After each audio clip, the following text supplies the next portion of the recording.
Sa ibang balita, nasa 1 milyong pisong halaga ng illegal na vape products nasabat ng otoridad sa Tondo sa Maynila.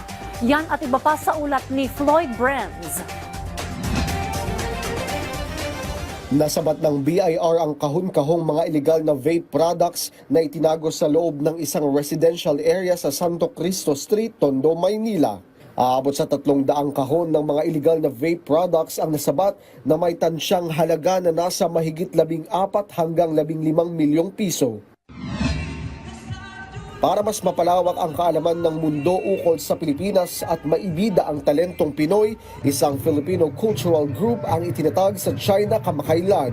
Pinangunahan ng Philippine Consulate General sa China ang pagbuo ng grupo na pinangalanan bilang Sinag Maharlika. Tampok sa pagtatanghal ng grupo ang iba't ibang pinagmamalaking sayaw at tugtugin sa bansa. Nagsimula na ang unang round ng negosyohan para sa isang Comprehensive Avoidance of Double Taxation Agreement o DTA sa pagitan ng Pilipinas at Hong Kong. 3 araw ang ginugol ng mga opisyal ng Bureau of Internal Revenue o BIR at Inland Revenue Department ng Hong Kong. Ipinagtanggol naman ng ilang kasamahan ng Department of Health o DOH ang pamumuno ni Dr. Ted Herbosa. Pinuri nila ang mga benepisyo ng mga opisyal na pagbiyahe ni Herbosa, tulad ng pag-secure ng malaking pondo mula sa iba't ibang international agencies. Floyd Brands para sa Pambansang TV sa Bagong Pilipinas.